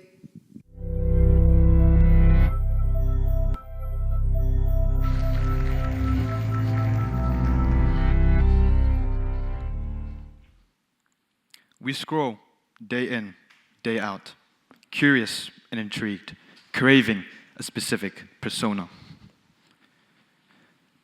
Our digital content, through likes, comments, what we share on social media, all notes our digital existence.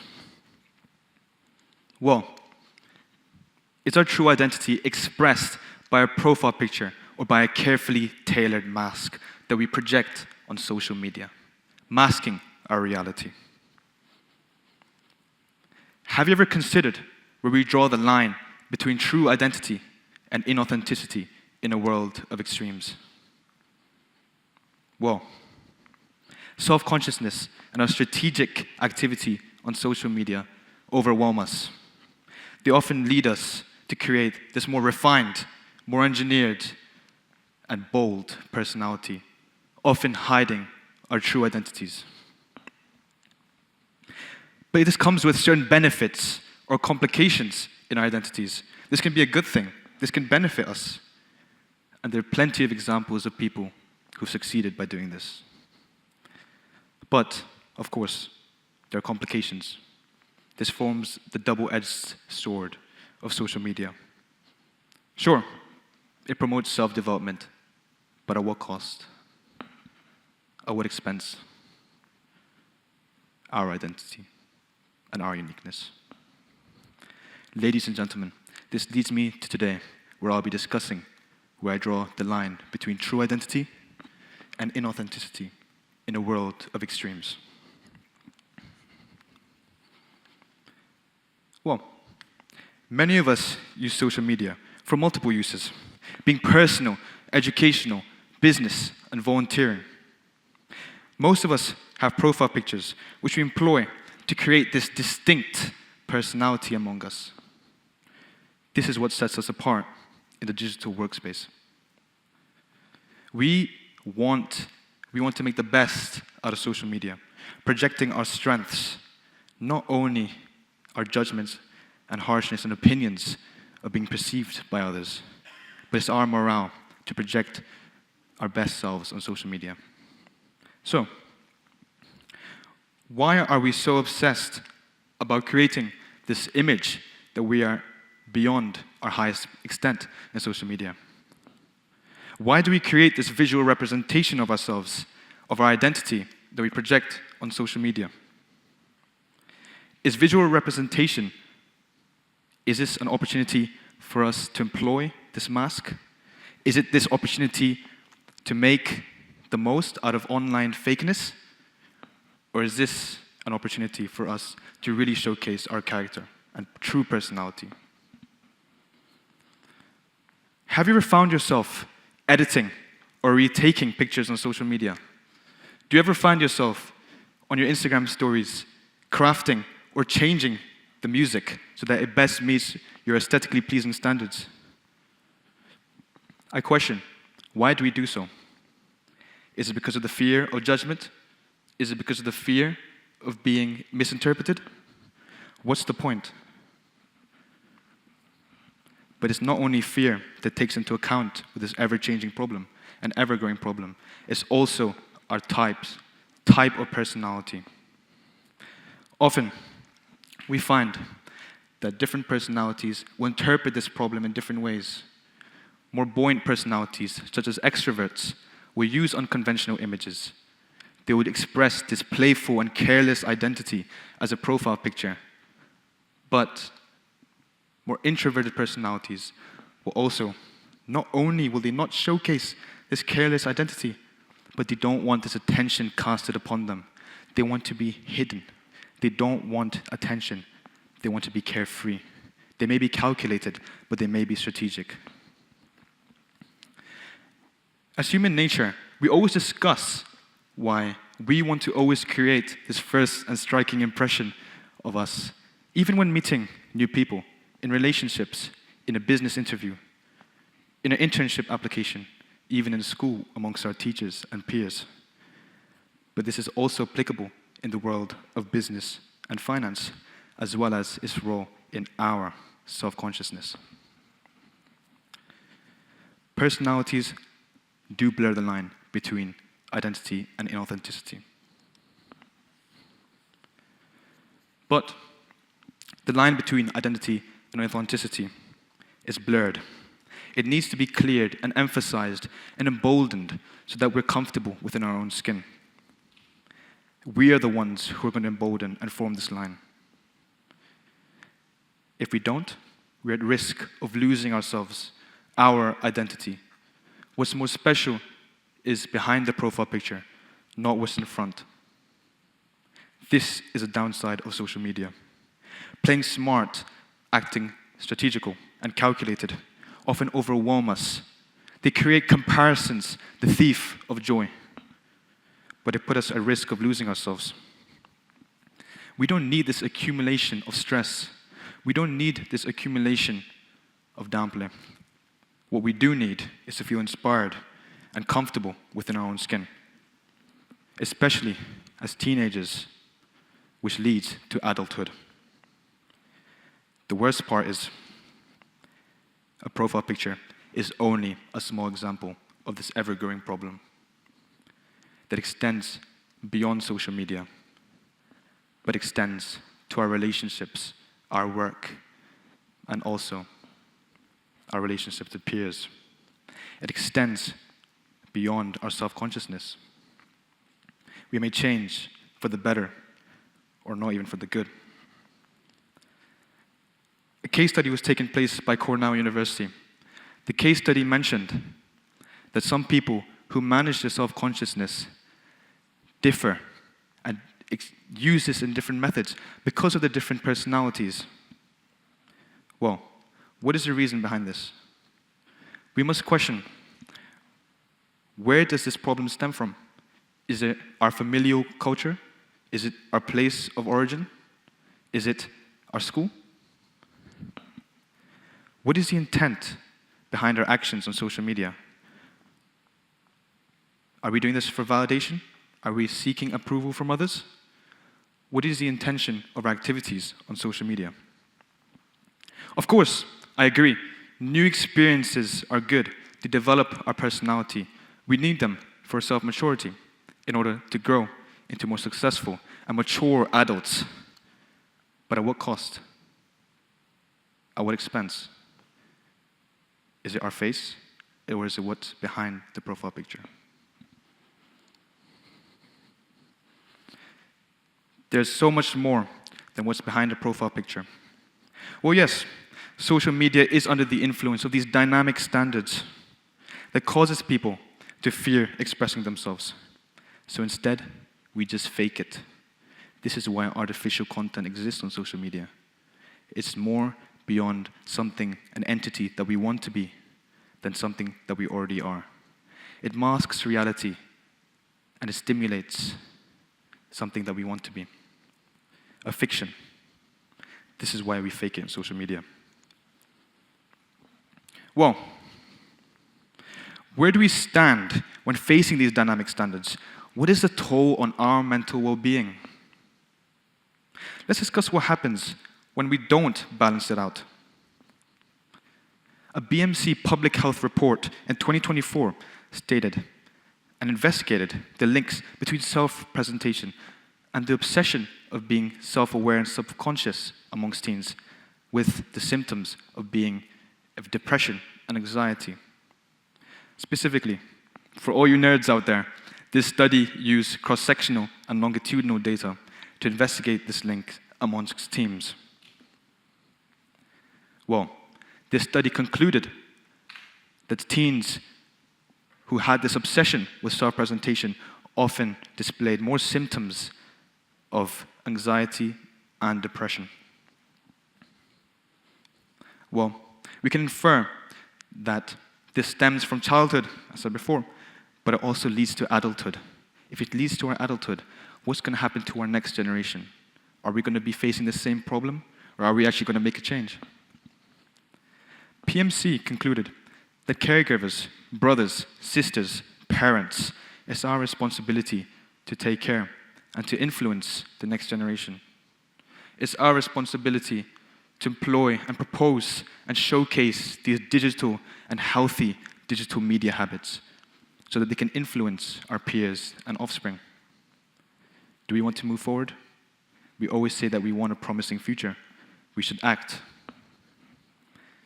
Communication does support the balance, and it's one of the methods in which we can showcase and develop our economies, but also develop our relationships. Self-identity will always be greater. Let's take an example of a swimming pool. The deep end, the shallow end. Let's go to the deep end. The deep end will always showcase opinions, judgments, things that we're scared of, misinterpretation on social media, being perceived differently. Why do we do so? The fear of judgment, validation. Are we going to be drowned by the opinions of others, or are we going to adapt amongst the opinions? There's a saying, opinions change as content evolves. What stance and what choice are you going to take? Well, in reality, yes, we do and we are curious. We are curious and intrigued. We do scroll day in and day out. But why? Our digital activity does leave a mark. It does leave a mark whether we wish to conform or we wish to not conform with these dynamic standards that will always be changing. Trends will always consume us. Why? Because we're the ones who will be left out. We're the ones who are going to feel judged. Please, don't let these standards overtake us. Unique stories make us unique and special. We should embrace our uniqueness, not follow something artificial, something misinterpreted that social media will always embrace. It has embraced it in the past, and it will always embrace it in the future. Let's make a change. Ladies and gentlemen, in the world of extremes, as we hope for a promising future, let's act now, because what's behind the profile picture is always going to be more impactful and more meaningful than what is in front. As we hope for a promising future, let's act now and balance it out. Thank you very much.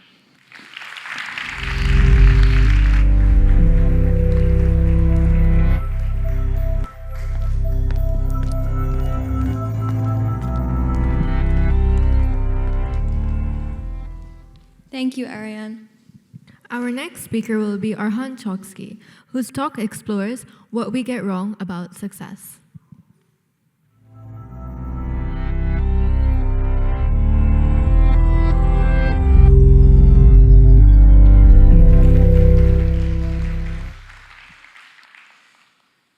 So this year in August, I was in Germany for this competition that my team was part of. We were building our own hydrogen-powered RC car, and we took it to Germany for a 6-hour-long endurance race. We'd worked very hard. We'd assembled a team of 14 people, raised close to $15,000. We'd convinced everybody and their pets that this was one of the most important events of the century. We'd made promises to each other that we would win. We got over to the event. We got to the venue. We were in Germany. We'd spent nearly 18 hours getting there and another 18 making the car. Once we got there, we were at the track and we pushed our car away for its first lap. It was disastrous. It was probably the worst lap that any team had there. Later, we spoke to more teams, we gathered data, we gathered what we were doing wrong, how we could improve, and how we could make it better. It might have improved our odds a bit, but not a lot. We were the underdog team going into that race. And to our surprise and everybody there, we won the energy award. We won the most efficient car and completed 600 laps in 6 hours, which was amazing for a first-year team. We won and we were ecstatic for maybe about 5 minutes. After that, the winner's high faded and we were back to normal. We were back in a trains coming back to Dubai. 18 hours ahead of us, 18 hours to reflect. We'd won what we'd been working towards for a year, yet it didn't feel like we thought it would. The lights didn't fade, the voices didn't become one.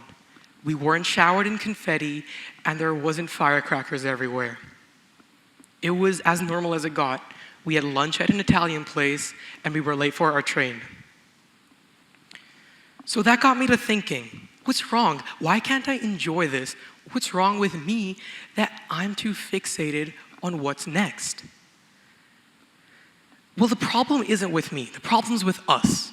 Not us as the people in this room, not us as people here, but us as a species, Homo sapiens. The thing is that even though we live in this modern day of age with doctors, Wi-Fi, electric cars, and everything in between, we're still stuck on the operating systems of cavemen, what I like to call primal OS. So we're essentially cavemen in this modern world around us who haven't quite understood how to interact with it, but are changing it day by day. So I want to talk about what success really means and what we get wrong about it. In essence, we can sum the system down into 3 things: the smoke detector, the runner, and the scorecard.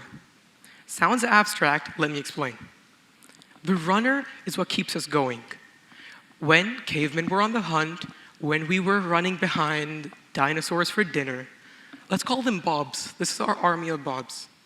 These bobs needed food, and they were motivated by go juice. Go juice is my term for dopamine. Dopamine is the motivator. It's the pleasure chemical, and it tells them to keep going. It's the cheerleader at the party. It's the coach at the race. It tells you that you're going good and that you can't stop. But like any good cheerleader, it leaves right after you win. Right after the bobs get their dinner and they're ecstatic, and when they start cooking it, the dopamine fades away. It needed to, because back in 2000 BC, we needed to get back to our placid levels, look forward to the next thing, and go out to hunt again. But that doesn't work anymore, because if after each thing that we do, after each goal that we accomplish, goals that we spend years working on, we return to our placid levels, we're going to burn ourselves out. That leads us perfectly to the hedonic treadmill. We're all cavemen running for the next thing. The hedonic treadmill says that once we achieve a goal, we lose sight of it and we move on to the next thing. Achieve, want more, repeat again and again. Eddie Cantor once said that it takes 20 years to complete a goal of a life. And after each goal that we accomplish, if we keep working for 20 years without acknowledging it, it will lead to burnout. Our successes that we feel will feel less important, and the things we achieve will be less significant. Nowadays, we typically associate successes with an event, and they just won't mean as much. And the final thing, the smoke detector. The smoke detector is cortisol. It's a stress hormone. It tells you when you're stressed. It tells you we're in danger. And when you care about something, you get stressed, just like your body. Your body doesn't want to get hurt. So when in 2000 BC, there was a saber-toothed tiger trying to hunt you down, cortisol spiked through the roof. It made sure you were awake, it made sure that you were alert, and it made sure that you knew where it was. It didn't let you sleep because you cared about not getting eaten alive. But now, there's no more carnivore hunting us. There's no more hunt that we need to go on. We have grocery stores, we have everything we need. But our stresses are different, and our smoke detector doesn't know that. Our smoke detector doesn't know that an email that we get or a WhatsApp message that's in our inbox isn't the same as a tiger hunting us. And that's what it is. It's this constant repetition of achieving a goal again and again, trying to not get burnt out and not trying to get caught by your smoke detector. But instead of working against Primal OS, we should be able to use it. Because it's not like the evolutionary theory is going to send out a new update, a new bug fix, or a patch or flaw. It is what it is, and we should be able to use it in this new day and age. So first thing we can do is install predetermined code. Essentially what we're doing is we're programming our minds to understand that once a task is done, we move on to the next one. This is in order to prevent burnout. So when we achieve goals, they mean more. For example, if I get back from school and I'm completely drained, I might tell my mind, okay, we're going to scroll on Instagram for maybe 10 minutes, maximum 20, and then we're going to go do some work. Although it's not always 10 or 20, we do get to work. The point is to avoid burnout. Because as we can see, when we're burnt out, our dopamine spikes are lower and our base levels are higher. This means that each shot of dopamine means a lot less to us. We're always constantly stressed, and because there's less dopamine, there's less of that cheerleader getting you out to hunt. There's less of that cheerleader motivating you. Second thing we can do is break our goals down. Now this works on two things. A, it helps us understand where we're going and how to get there. It gives us a roadmap. Right here, Bob's trying to climb a straight hill. He's got nothing to help him, and he has one goal, getting to the top. Bob's gonna stress himself out because he doesn't know how far he is. Bob's constantly looking for the next foothold. Bob doesn't have a roadmap, and Bob's struggling. However, if Bob breaks it into tinier steps, makes the big finish line into smaller, the next rung is always there.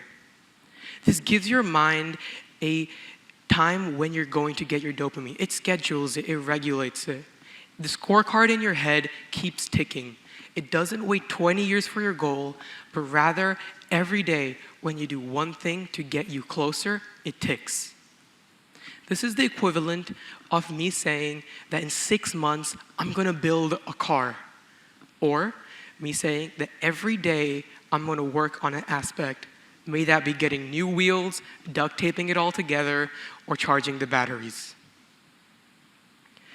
What you're doing here is you're calibrating from your likes to your wants by celebrating your wins.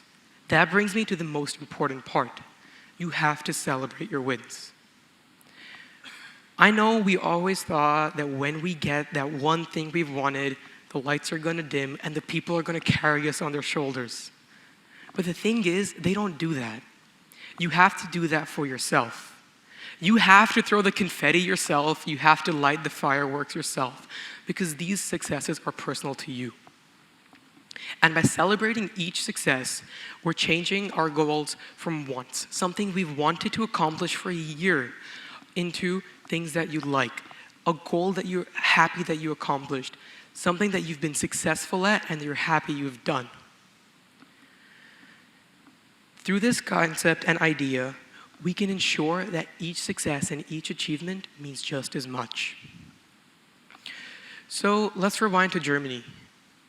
Instead of grabbing a lunch at a generic place with a trophy yay big, we should have taken time to celebrate each moment, broken our car down into smaller steps so we didn't burn ourselves out.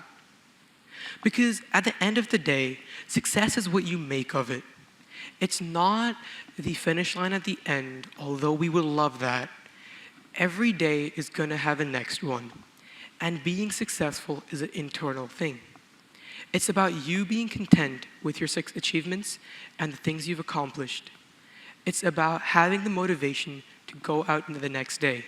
It's about celebrating the smaller wins so you're happy when you get the big one. So the takeaway that I would love for us to have today is not that we're trying to delete iOS Primal. Rather, we're building on it. Building on it so we can accomplish the things we want in this day and age where we're not hunting for things from caves. Rather, we're achieving goals and targets. So instead of redesigning the chase, we're redesigning the game, the way we measure it.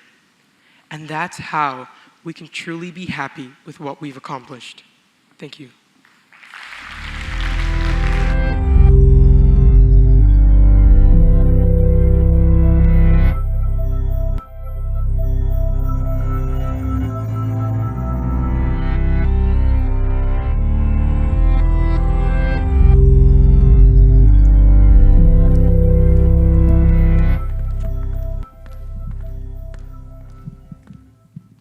Thank you, Arhan. Our final talk is by the head of Design, Technology, and Innovation, Mr. Nitesh Joshi, talking about ambition versus contentment.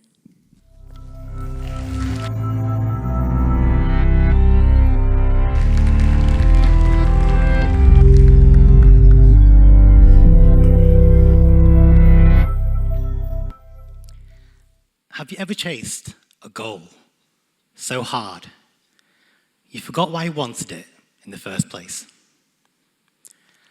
Or even worse, you become so hyper-focused that everything else loses its value. I think anyone with drive and ambition can relate to that feeling. The chase is a balance, but balance isn't neat, it isn't equal, and it certainly isn't symmetrical. It often feels less like harmony and more like a battle. Now, when we picture balance, we picture it as yin and yang, equal and opposites perfectly aligned. But life isn't that simple. It's messy and it's shifting. With ambition pulling here and contentment pulling there. Now, 6 years ago, against the odds, I became an associate assistant head teacher. They were looking for a core subject leader. They got me.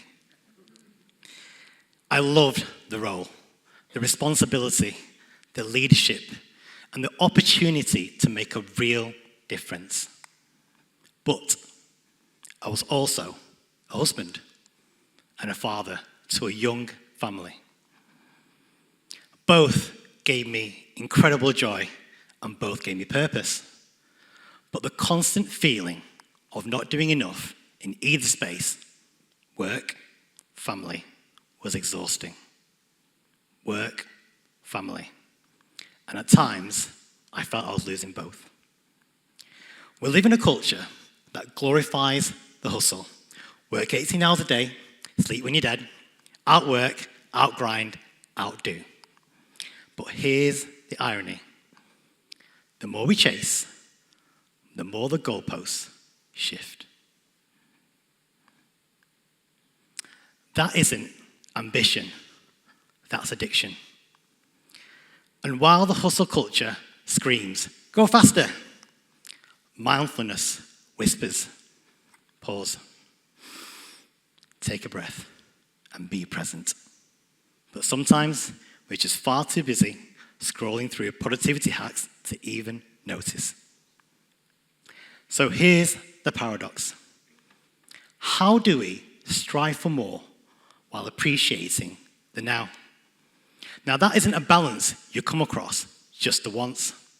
It's one we negotiate every single day.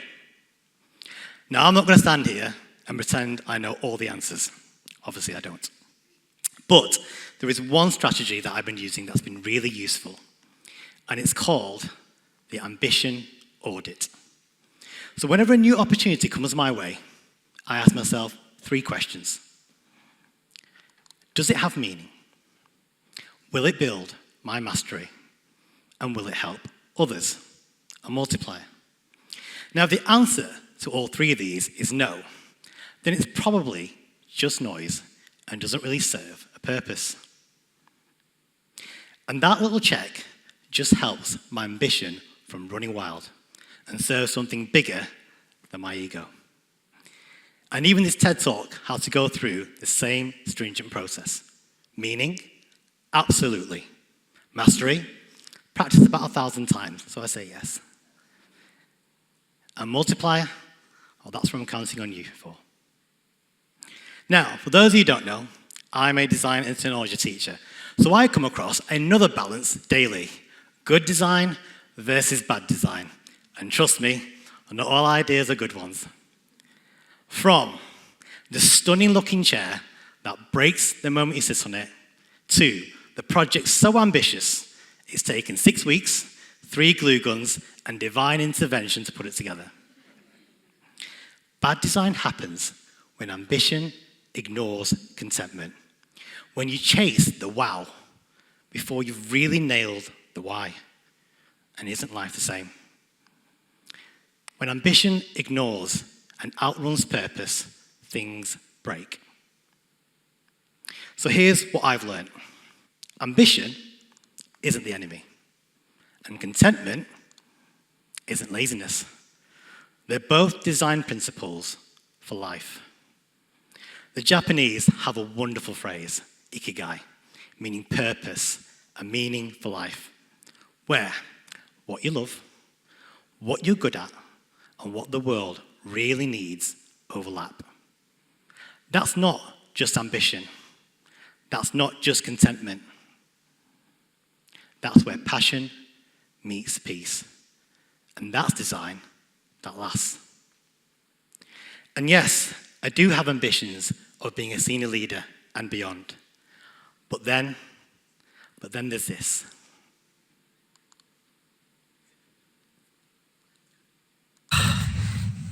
And then there's this. Say hi, Nico. Hi. What better design than this?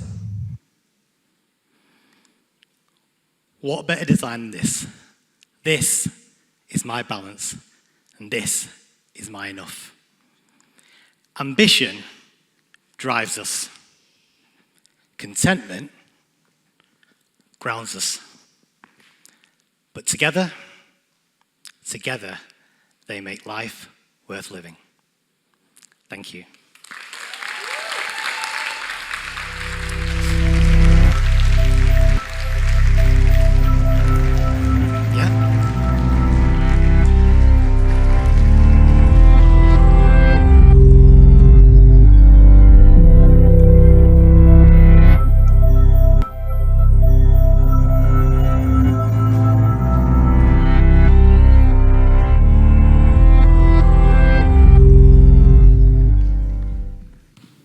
This brings us to the end of our TEDx Repton School Dubai session. Today has been a celebration of ideas, courage, and creativity. From stories that challenged our perspective to insights that inspired us to think differently. Each speaker reminded us that change begins with ideas, and ideas begin with us. And these lessons continue to stay with us. A huge thank you to our incredible speakers for sharing their voices and visions, to our esteemed audience for your energy and open-mindedness, and to our amazing team working tirelessly behind the scenes to make this event possible. Let's carry forward today's ideas and conversations beyond the stage. I would now like to invite Mrs. Annette Drake, our Vice Principal, to the stage.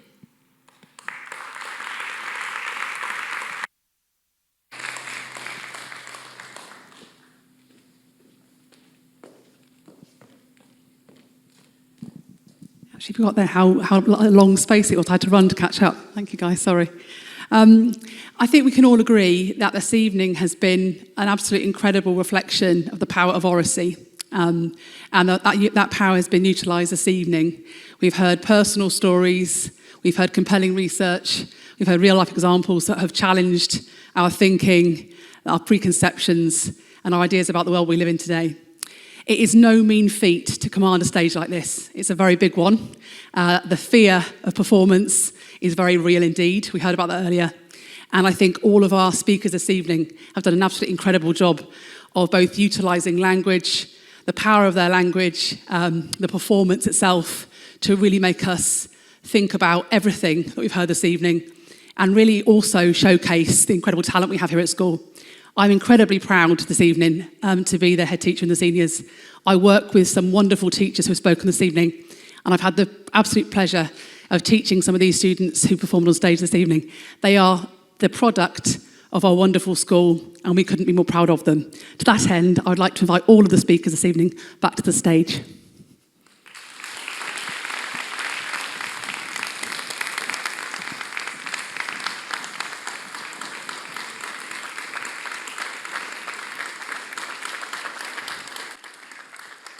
We're going to choreograph this. We're going to choreograph our bows. Thank you to Amira, to Anna, to Arhan, to Arian, to Maria, to Mikhail, to Zidane, to Sophia, to Emma, to Remy, and to Nitesh. Bow, please. Thank you very much indeed. Thank you so much to you all. I can ask you to leave the stage, thank you. That's okay. Do you want to exit to the side? Okay, I'm going to get the helpers up. Is that okay? Sorry, I'm not throwing you off. Or could you step back slightly and we'll get the apologies. I was told that you'll be exiting to that side, apologies. Sorry, I got duff information there. I would also like to absolutely sincerely thank our hosts and organisers. What's really special about TEDx is orchestrated and organised predominantly by students. So our staff are in the background supporting them, but the students this evening did an absolutely incredible job. First of all, I would like to thank Andrew Robertson for his wonderful hosting abilities, absolutely brilliant this evening. And I'd also like to go on to thank Orlando, who played us in this evening. He couldn't stay for the entire event, but he has remarkable talent on the piano. Once again, we're showcased at the beginning of the evening. I'd also like to say a very special thank you to the two young ladies beside me, because these girls actually organised the majority of the event itself. You may not realise, but Gia secured the licence, she organised all the signage, and she actually supported to audition the speakers this evening. It's an absolutely incredible job there. Thank you so much to Gia.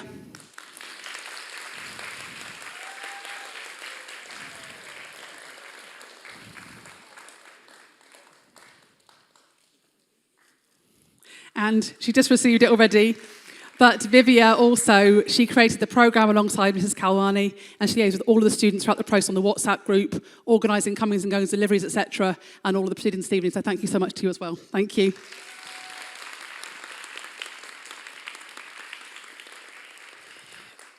Of course, behind all of these great enterprises in schools are our staff that very quietly and humbly go about their day-to-day operations and behind-the-scenes work. I need to thank a huge thank you to Mr. Hamdia. Unrelenting energy, organisational excellence in all of this, and absolutely calm amidst storms and chaos that was happening at various times, but an absolutely brilliant job for Mr. Hamdia. Thank you, Mr. Hamdia.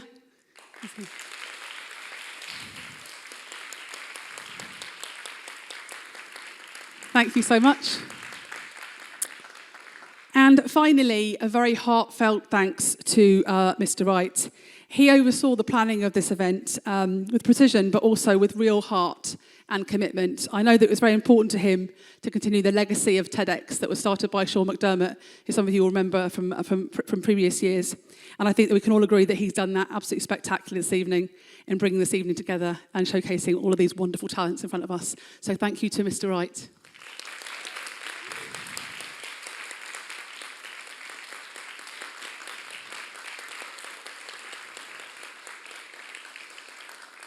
And last, by no means least, thank you to all of our audience members this evening. All great performances rely on a great rapport and relationship with the audience, and your engagement, your encouragement, your advocacy, your applause, all of those things have mattered so much this evening as well. Thank you very much for being with us. We hope you will come again to our wonderful PAC. On the way out in the foyer, you'll find a small gift from us here at Repton Dubai. But thank you so much for your support, and thank you once again to all of our performers. Thank you.